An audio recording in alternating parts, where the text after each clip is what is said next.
اس صورت میں 4 آیات، 17 الفاظ اور 74 حروف ہونا بیان کیے گئے ہیں۔ صورت میں قوم پرستی کی مذمت بیان کی گئی ہے۔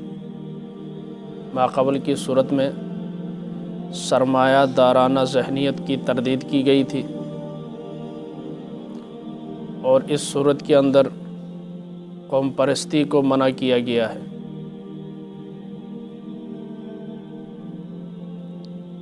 کہ جس طرح سرمایہ دارانہ ذہن ایک لعنت ہے،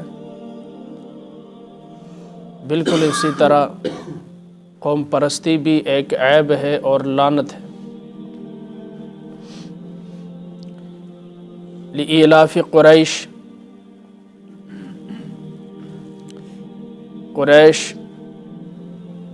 عادی ہو گئے ہیں ایلافہم رحلۃ الشتاء والصیف، وجہ عادی ہونے کی یہ ہے کہ سردیوں اور گرمیوں میں وہ شام اور یمن کا سفر کرتے ہیں۔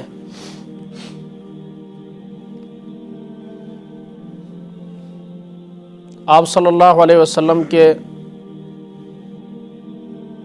پشت میں آگے جا کر نضر بن کنانہ آتا ہے۔ حدیث میں کہ اللہ تعالیٰ نے بنو کنانہ کو چنا، اس میں سے قریش کو چنا، پھر اس میں سے ہاشم کو چنا، پھر ان میں سے مجھ کو چنا۔ یہ جو بنو کنانہ کے لوگ تھے، عرب کے اندر کافی ان کی چلتی تھی، اور قریش اس وقت جو تھے بنو ہاشم، وہ کمزور تھے مالی لحاظ۔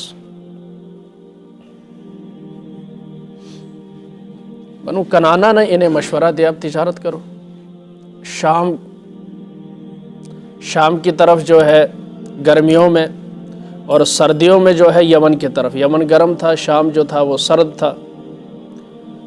انہوں نے اس طرح سے تجارت کرنا شروع کر دی، اور شرائط یہ تھیں، اصول یہ تھا کہ جو نفع حاصل ہوتا تھا وہ پورے قریش کے غرباء میں ہو، یعنی پورے قریش کے جو جتنے افراد ان میں برابر تقسیم ہوتا تھا۔ نظام حکومت نہیں تھا، قبائلی نظام تھا، جیسے آج کل ہے ونڈ، اس حساب سے یہ سارے کے سارے۔ تو روز بروز ان کی حالت بہتر ہونے لگی۔ ٹھیک، اوپر سے یہ واقعہ پیش آیا جو کل گزر چکا اصحاب فیل کا، اس کی وجہ سے ان کی عزت میں اور اضافہ ہو گیا۔ شام جاتے تو عیسائی ان کے ادب کرتے کہ بڑے نیک اور پارسا لوگ ہیں، ٹھیک ہے، اور یمن جاتے تو یمن والے بھی، یعنی راستے میں ڈاکو بھی انہیں ہاتھ نہیں لگاتے تھے کہ یہ پیرزادے ہیں، حرم کے متولی ہیں، اللہ کے گھر کے جو خادم ہیں، یہ وہاں کے لوگ ہیں جہاں اتنا بڑا واقعہ پیش آیا، لہٰذا وہ ڈرتے تھے انہیں ہاتھ لگانے سے، ان کا مال لوٹنے سے۔ تو یہ بھی بڑی بات تھی کہ اب بے خوف و خطر جو ہے، لاکھوں کا سامان ہے لے جا رہے ہو لیکن آپ کو کوئی خطرہ کوئی نہیں ہے، معیشت بھی ٹھیک ہو رہی ہے، امن بھی مل رہا ہے، بڑی بات ہے نا، اور ہر طرف سے عزت ہو رہی۔ اب یہ جو عزت ملنا شروع ہو گئی تو ان کے دل میں یہ خیال آیا کہ اسی ہے سارے تو اچھے، میں آ گئی نا، میں آ جاتی۔ اس میں کا ثبوت کیا ہے؟ ابو جہل نے جاتے وقت کیا کہا تھا؟ اور چرواہے کے بیٹے سردار کے سینے پر چڑھ گیا۔ اتنی اکڑ آ گئی قریش میں۔ پھر یہی حال یہ جو 2 نمبر قسم کے لوگ ہوتے ہیں، سید بادشاہ اور چوڑا ہو جاندہ پتہ نہیں میں کنی وڈی شے، بس سمجھ مار۔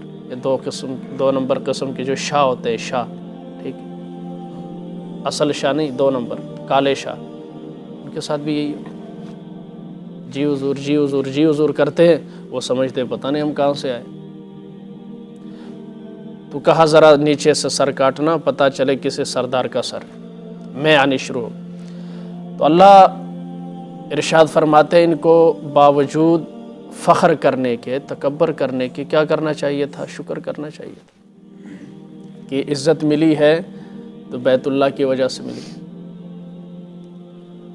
اور اس شکر کے نتیجے میں انہیں کیا کرنا چاہیے تھا؟ بیت اللہ کی عبادت کرنی چاہیے تھی، بیت اللہ کا جو رب ہے اس کی عبادت کرنی چاہیے تھی، اور انہوں نے تو 360 رکھ کر جو ہے ان کی عبادت شروع کر دی۔ شکر کا تقاضا یہ ہے کہ جس نے دیا ہے اس کا احسانات انسان بدلہ تو نہیں چکا سکتا، مزید اس کی طرف انسان رجوع کرے، تو اس کو یہاں بیان کیا ہے، ساتھ ساتھ ہوتی رہے گی تشریح۔ الم تر کیف لإیلاف قریش، عادی ہو گئے ہیں قریش، ایلافہم رحلۃ الشتاء والصیف،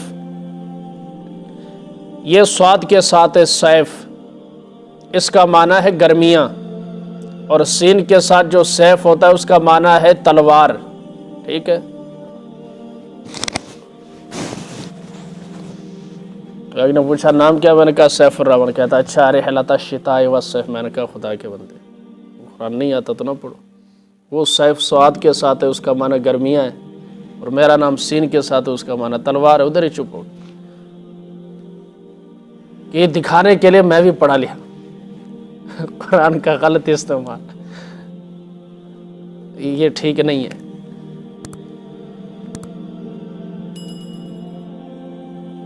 سفر کے عادی ہونے کے گرمیوں میں اور سردیوں میں تو چاہیے تو کیا تھا؟ فَلْيَعْبُدُوا رَبَّ هَذَا الْبَيْتِ، جس گھر کی وجہ سے ان کو یہ عزت ملی، تکریم ملی، معیشت بھی ٹھیک ہو گئی، معیشت بھی ٹھیک ہو گئی اور امن بھی ملا۔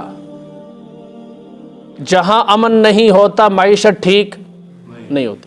کراچی میں بڑے بڑے تاجر، یہ جب ہم کراچی میں پڑھتے تھے وہ وہاں سے چھوڑ گئے، جو تقریباً 50 سال سے مہاجر بلوچ لڑائی، لیاری کا امن خراب، سمجھ میں آ رہی، آئے روز بوری بند لاشیں، وہ سندھی مہاجر بلوچ پٹھان وہ لڑائی، تو آگے لوگ اب کیسے تاجر تجارت کرے جہاں لاشیں ملتی ہیں روزانہ؟ امن نہیں ہوگا تو معیشت ٹھیک نہیں ہوگی، اور ہمارے ملک کے سب سے بڑا مسئلہ رہا ہی یہ ہے، امن ہوتا ہے تو خود انتظامیہ خراب کرتی، ادھر سے پیسے لیے ادھر مار دیا، ادھر سے لیے ادھر مار دیا، اور یہ سمجھتے ہیں کہ ہم سے کوئی پوچھے گا نہیں۔ وہ اللہ دنیا میں تو پوچھ لیتا ہے، اصل تو قبر میں پتہ چلے گا نا تمہارا کہ تم نے کیا گل کھلائے تھے۔ فتنہ بہت بری چیز ہے، فتنے کی وجہ سے پورا معاشرہ خراب ہوتا ہے، بد امنی، عبادت بھی بندے نہیں کر سکتے۔ بھائی یہاں باہر فائرنگ ہو تو کون نماز پڑھنے مسجد میں آئے گا؟ بتائیں ذرا، بد امنی ہوتا، تجارت نہیں، عبادت نہیں، سکون نہیں، بچوں کی پڑھائی مشکل، ایسا ہی ہوتا ہے، ہر چیز کا نظام درم برم خراب ہو جائے۔ اس لیے فرمایا کہ انہیں تو چاہیے تھا کہ یہ اس بیت کے رب کی عبادت کرتے، مزید شکرانے کے نوافل ادا کرتے، اور حقیقی رب کی عبادت کرتے، ان کا لات عزا حبل ان کی عبادت شروع کر دی۔ الذی اطعمہم من جوع، جس رب نے انہیں کھانا دیا بھوک کی حالت میں، یعنی جب ان کی معیشت ٹھیک نہیں تھی۔ ابراہیم علیہ السلام کی دعا، اچھا یہ کیسی جگہ میں تھے؟ بواد غیر ذی زرع، ایسی وادی جو زراعت کے قابل ہی نہیں تھی۔ آپ اندازہ کریں، دعا ایسی قبول ہوئی، دنیا جہان کا پھل آج بھی وہاں جا رہا ہے، اوپر سے انہیں امن مل گیا کہ ان پر کوئی حملہ نہیں کرتا، سب انہیں پیرزادہ سمجھتے ہیں، سید زادہ سمجھتے ہیں، ٹھیک ہے، اور ان کا جو ہے نشہ، ٹھیک ہے، قوم پرستی کا وہ ساتوں آسمانوں کو چھونے لگا کہ ساڑھی ٹکر دا تو کوئی ہے ہی کوئی نہیں۔ جب اس مقام پر پہنچتا ہے نا ساڑھی ٹکر دا کوئی نہیں، پھر ایسی ٹکر لگ جاتی ہے، پھر وہ کسی سے ٹکرانے کے قابل نہیں رہتا، اللہ ایسا نیچے گراتے۔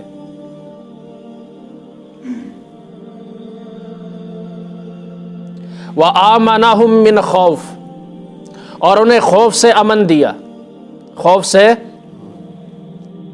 مولانا اشرف علی تھانوی رحمۃ اللہ تعالیٰ علیہ ان آیات کے تحت لکھتے ہیں کہ اگر اللہ نے کسی نعمت سے انسان کو عزت دی ہے، مثلا مال کی وجہ سے، علم کی وجہ سے، اچھا خاندان اچھا ہے اس کی وجہ سے، حسن و جمال، کوئی بھی نعمت کی وجہ سے اگر شہرت ہوئی ہے تو اس کا یہ مطلب نہیں کہ اس پر فخر کرنے لگے، بلکہ اس کے اوپر شکر کرنا چاہیے۔ کیا کرنا چاہیے؟ اے جٹ پتر اے چھڑ دے اپنا بدلہ، اچھا یہ فلانا ہے، یہ تو ہوتے ایسے ہیں۔ لوگوں نے قوموں کے ساتھ چیزوں کو منسوب کر دیا ہے، قومیت پرستی ہے۔ اور یہ نبی نے فرمایا بدبودار نعرہ ہے۔ کون سا نعرہ؟ بدبودار نعرہ ہے یہ، قومیت کا نعرہ بدبودار نعرہ ہے۔ ہم جٹ ہیں یا ہم پنجابی ہیں، ہم سندھی ہیں، ہم بلوچی ہیں، ہم پٹھان ہیں، اسی نعرے نے ہمیں تباہ کر، ہماری ساری سیاست اسی کے گرد گھومتی ہے۔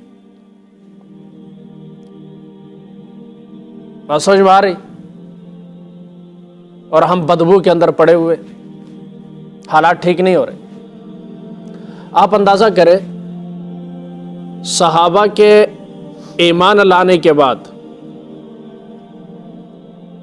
آپ بعد میں ایک لڑائی نہیں دکھا سکتے کہ قومیت کی بنیاد پر ان کی آپس میں ہوئی ہو۔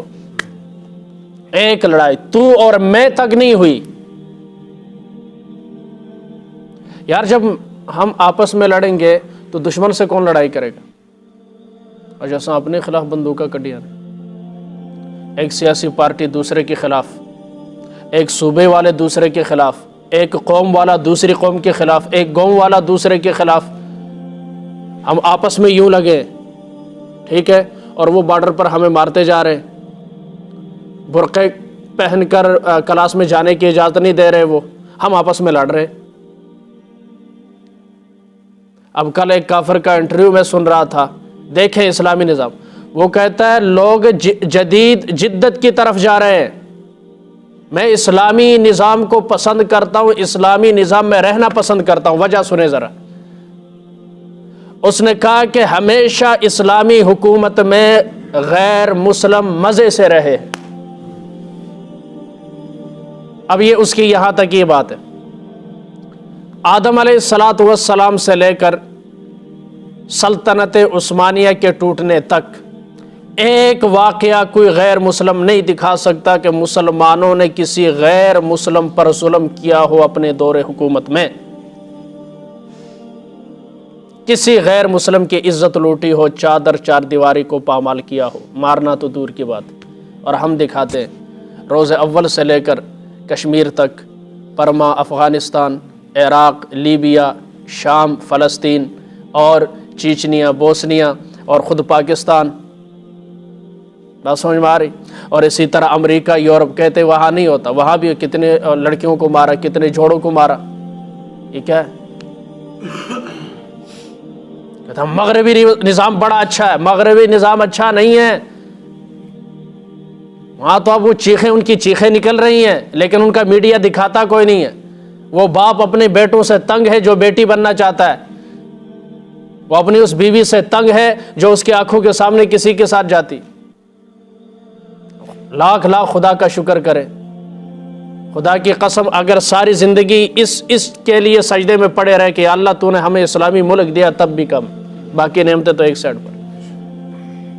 اتنی بے حیائی تو نہیں ہے نا کہ انسان کے غیرت کا ہی جنازہ نکل سکے، کتنا ہی برا کیوں نہ ہو، شام کو گاڑی آتے، الحمدللہ حیا موجود ہے، چادر موجود ہے، پردہ موجود ہے، اخلاق موجود ہے، چھوٹے بڑے کا فرق تمیز سب کچھ چیزیں ہیں۔ ابھی وہاں کچھ جو جاتا آ کر کہتا ہے مولوی صاحب بس اینڈ تک پہنچے، ان کا جب اینڈ ہوگا تو پتہ چلے گا وہ اینڈ کیسا ہوگا۔ اللہ ہم سب کو محفوظ فرمائے۔ تو امن کے اندر کوئی نعمت ملے، دیکھیں قومیت کا نعرہ بدبودار نعرہ ہے، یہی سب سے بڑی بات ہے، یہی چیز تاجروں میں پائی جاتی ہے، یہی چیز اہل علم میں پائی جاتی ہے، یہی چیز جو ہے سیاست دانوں کے اندر بھی پائی جاتی ہے۔ بات سمجھ میں آ رہی؟ اس سے اپنے آپ کو بچانا ہے۔ کسی کا سید ہونا ذاتی کمال نہیں، اللہ نے پیدا کیا ہے۔ اگر اللہ اسے کسی چھوٹے طبقے میں پیدا کرتا تو کیا ہوتا؟ اس کے اخلاق بتائیں گے کہ یہ کس کیٹیگری کا ہے، اس کے اخلاق، اس کا کردار، اس کی گفتار، اس کی رفتار بتائے گی کہ یہ کس خاندان سے تعلق رکھتا ہے۔ وَآمَنَهُم مِّن خوف، اور انہیں خوف سے اللہ نے امن دیا۔ آج پوری دنیا سے رزق آ رہا ہے، انہیں کوئی خوف نہیں ہے۔ اب جب خوف پڑا تو پھر پورے ملک کے امن کو داؤ پر لگایا کہ نہیں؟ اللہ نے تو امن دیا تھا کس سے؟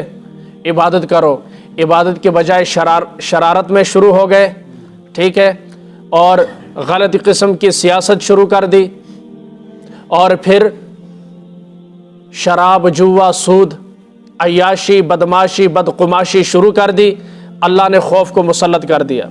اب اللہ کا عذاب کی ایک صورت یہ ہے کہ اللہ امن ختم کر دیتا ہے، خوف مسلط کر دیتا ہے۔ ادھر سے حوثی باغی، ادھر سے یمن کا مسئلہ کھڑا ہو گیا، اب سرحدوں پر فوج بنا رہا ہے، اور ادھر سے لاکھوں روپے کی جو ہے سیکورٹی رکھی ہوئی ہے، 2000 بندہ این ٹائم ہر وقت ہر لمحہ اس کے ساتھ ہوتا ہے۔ وہ امن والا شہر جہاں بے خوف و خطر لوگ حج اور عمرہ کرتے تھے، آج کس کا شکار ہے؟ خوف کا شکار ہے۔ جب کفران نعمت ہوگی، کیونکہ شرط کیا ہے؟ شرط سنیں، لَإِن شَكَرْتُمْ لَأَزِيدَنَّكُمْ، شکر کرو گے، لام تاکید کے لیے ضرور بالضرور اضافہ کرو، اگر تم نعمت پر شکر کرو گے تو ضرور بالضرور۔ یعنی ہم کہتے ہیں نا، کوئی یار تو بے غم ہو جا، میں ذمہ داری لئی ہے، تمہارے بتائے ہوئے ٹائم سے پہلے پہنچ جائے گا، بے فکر۔ اللہ فرما رہے بے فکر ہو جاؤ، اگر نعمت پر شکر کی ہے اضافہ کرنا مجرب کا کام، اور اگر کفران نعمت کی تو پھر ان عذابی لشدید، میرا عذاب بڑا سخت ہے، میرا عذاب بڑا سخت ہے، میں جب پکڑتا ہوں پھر پھڑکنے کا موقع نہیں دیتا ہوں۔ مثال آپ کے سامنے ہے، کل بھی مثال دی تھی میں نے، آنا چاہتا ہے لیکن آ نہیں سکتا، ٹھیک، پھر اللہ ترساتے۔ اس لیے جو بھی نعمت، اچھے خاندان میں پیدا ہونا نعمت، علم نعمت، تاجر ہیں، تجارت ہے، کسی کے آگے بھیک نہیں، ہاتھ نہیں پھیلا رہے، اللہ کی بہت بڑی نعمت ہے۔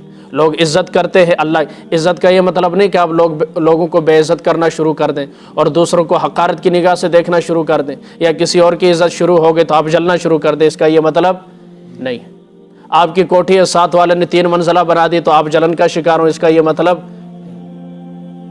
اسی لیے وہ حضرت شقیق بلخی رحمہ اللہ نے فرمایا کہ جب میں نے دیکھا کہ اللہ تعالیٰ قرآن مجید کے اندر ارشاد فرماتے ہیں نحن قسمنا بینہم معیشتہم، لوگوں کے درمیان یہ معیشت کی تقسیم ہم نے کی ہے، کسی کو چودھری، کسی کو نیچے والے طبقے کا، کسی کو عالم، کسی کو جاہل، یہ فرق ہم نے رکھا ہے اور یہ تقسیم ہماری ہے۔ کہتے ہیں میں نے لوگوں سے جلنا ہی چھوڑ دیا، کہ دے جنادت کمال ہے کو نہیں۔ اسی وہ بھی ویکھے نے جڑے 4 سال باہر رہ کے آئے نے، باہر رہ کر پیسے پاکستان سے والدین کو کنگال کر گئے، ہے کہ نہیں؟ ایسے میرا کزن ابھی ترکی میں تھا اور ڈاکوں نے پکڑا، کہا 4 لاکھ دو گے تو جان چھوڑیں گے، 4 لاکھ گھر سے دیے، 4 سال سے ادھر ہے، وہ جو جمع ہوئے تھے ان کو دیے، جان چھڑائے، ابھی واپس آ گئے، نہیں کما کے دے سکا، نہیں نصیب میں، کیا کریں، مر جائیں، نصیب میں نہیں ہے بابا۔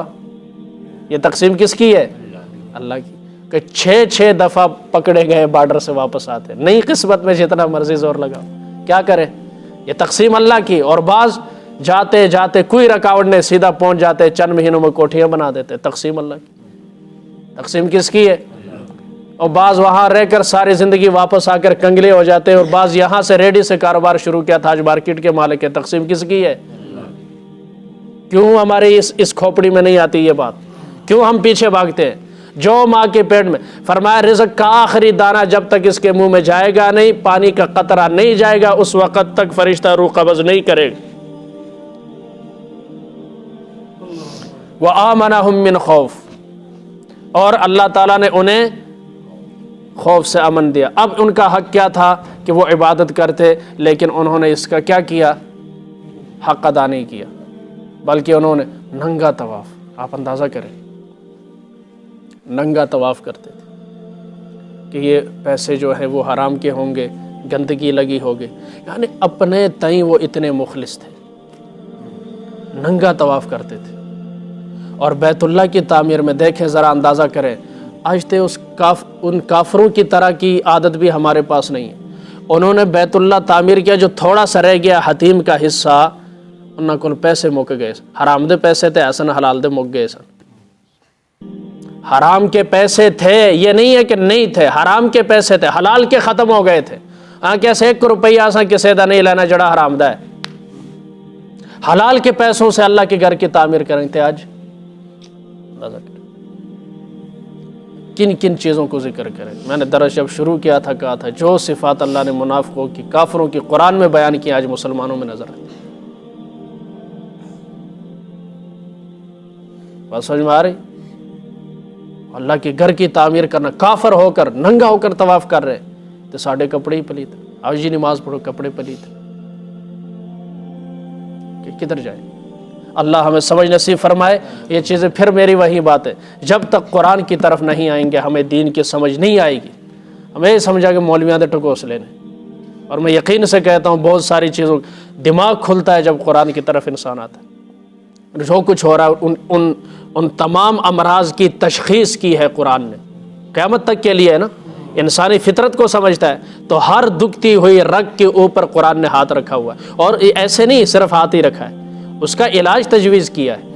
اس کے صرف ایک نہیں کئی علاج ہیں، کئی طریقے ہیں، جس کو بھی اپنا لو۔ پھر پرہیز بتائے قرآن نے، ان سے پرہیز کرو گے ایک اچھے انسان بنو گے۔ اللہ ہمیں قرآن سے محبت نصیب فرمائے۔